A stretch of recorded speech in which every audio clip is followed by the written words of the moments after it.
নমস্কার বন্ধুরা, আপনারা সবাই কেমন আছেন? আশা করি সবাই ভালো আছেন। আজকে আমি আপনাদেরকে ওটস অমলেটের একটা রেসিপি দেখাবো। এই ওটস অমলেট কিন্তু বাড়িতে খুব সহজেই বানিয়ে নেওয়া যায় এবং স্বাস্থ্যকরও তো বটেই। দেখুন কতটা সুন্দর হয়েছে দেখতে, আর মোটামুটি 2 থেকে 3 মিনিটের মধ্যেই কিন্তু এই ওটস অমলেট বানিয়ে নেওয়া যায়। কিছু কিছু টিপসও আমি দিয়ে দেবো, সেই টিপস ফলো করলে খুব সহজেই এবং তাড়াতাড়ি কিন্তু বানিয়ে নিতে পারবেন। আমি প্রথমে 1 বাটি ওটসটাকে জল দিয়ে ভিজিয়ে রেখেছিলাম। দেখুন জল দিয়ে ভিজিয়ে রাখলে ডিমের পরিমাণ কিন্তু কম লাগে, আর তা না হলে 1 বাটি ওটসের জন্য 2টো ডিম লাগতো, সেখানে একটা ডিমেই কিন্তু হয়ে যাবে। আমি ওটসটাকে ভিজিয়ে রেখেছিলাম 15 থেকে 20 মিনিট মতো। তারপরে ওটসটা যখন একদম ভিজে গেছে তখন আমি এর মধ্যে ডিম দিয়ে খুব ভালোভাবে ওটসের সঙ্গে মিশিয়ে নেব। তাতে ডিমের পরিমাণ কিন্তু অনেকটা কম লাগে আর ওটসটা অনেকটাই সফট হয়ে যায়, আর এর অমলেটটাও কিন্তু দারুণ হয়। এরপরে আমি এর মধ্যে দিয়ে দিলাম অল্প একটু লবণ। লবণটা আপনারা যেরকম খান সেই অনুযায়ী দেবেন। আর দিয়ে দিলাম একটা কাঁচা লঙ্কা কুচি, আর ছোট্ট একটা পেঁয়াজ কুচিয়ে নিয়েছিলাম, সেই পেঁয়াজ কুচিটা আমি এর মধ্যে দিয়ে সমস্ত উপকরণ কিন্তু একসাথে মিশিয়ে নেব। এই অমলেটটা কিন্তু খেতে দারুণ হয়। ব্রেকফাস্টে আপনারা যদি মনে করেন যে ওটস অমলেট খাবেন, তাহলে কিন্তু অবশ্যই এভাবে বানিয়ে খেতে পারেন। তবে ওটসটাকে ভিজিয়ে রাখলে ওটসটা ভিজে যাবে এবং খুব সফট হবে অমলেটটা। একবার অন্তত এইভাবে করে দেখবেন, আশা করি এই অমলেটটা কিন্তু ভালোই লাগবে খেতে। এবার কড়াইতে আমি দিয়ে দিলাম অল্প একটু তেল। আমি সাদা তেল এখানে ব্যবহার করছি, আপনারা চাইলে কিন্তু সরিষার তেলও ব্যবহার করতে পারেন।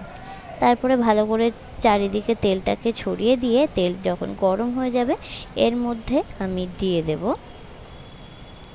ডিম এবং ওটসের মিশ্রণটি।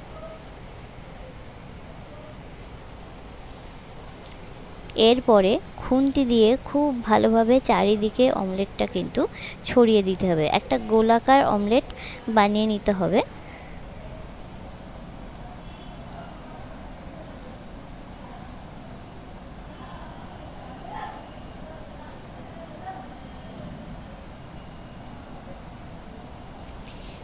চারিদিকে সমানভাবে ছড়িয়ে দেওয়ার পরে এই অমলেটটা কিন্তু ঢাকা দিয়ে রাখতে হবে, যাতে খুব তাড়াতাড়ি কিন্তু সিদ্ধ হয়ে যায়। এরপরে আমি ঢাকা দিয়ে রাখবো প্রায় 1 মিনিট মতো, আর গ্যাসের ফ্লেমটা কিন্তু একদম লোতে রাখতে হবে, তা নাহলে তাড়াতাড়ি নিচের দিকটা পুড়ে যাবে আর ওপরের দিকটা কিন্তু কাঁচাই থেকে যাবে। এরপরে খুন্তি দিয়ে খুব সাবধানে ওটসের যে অমলেটটা আছে সেটা কিন্তু ছাড়িয়ে নিতে হবে, যাতে ওটস যখন উল্টানো হবে অমলেটটা যেন ভেঙে না যায়।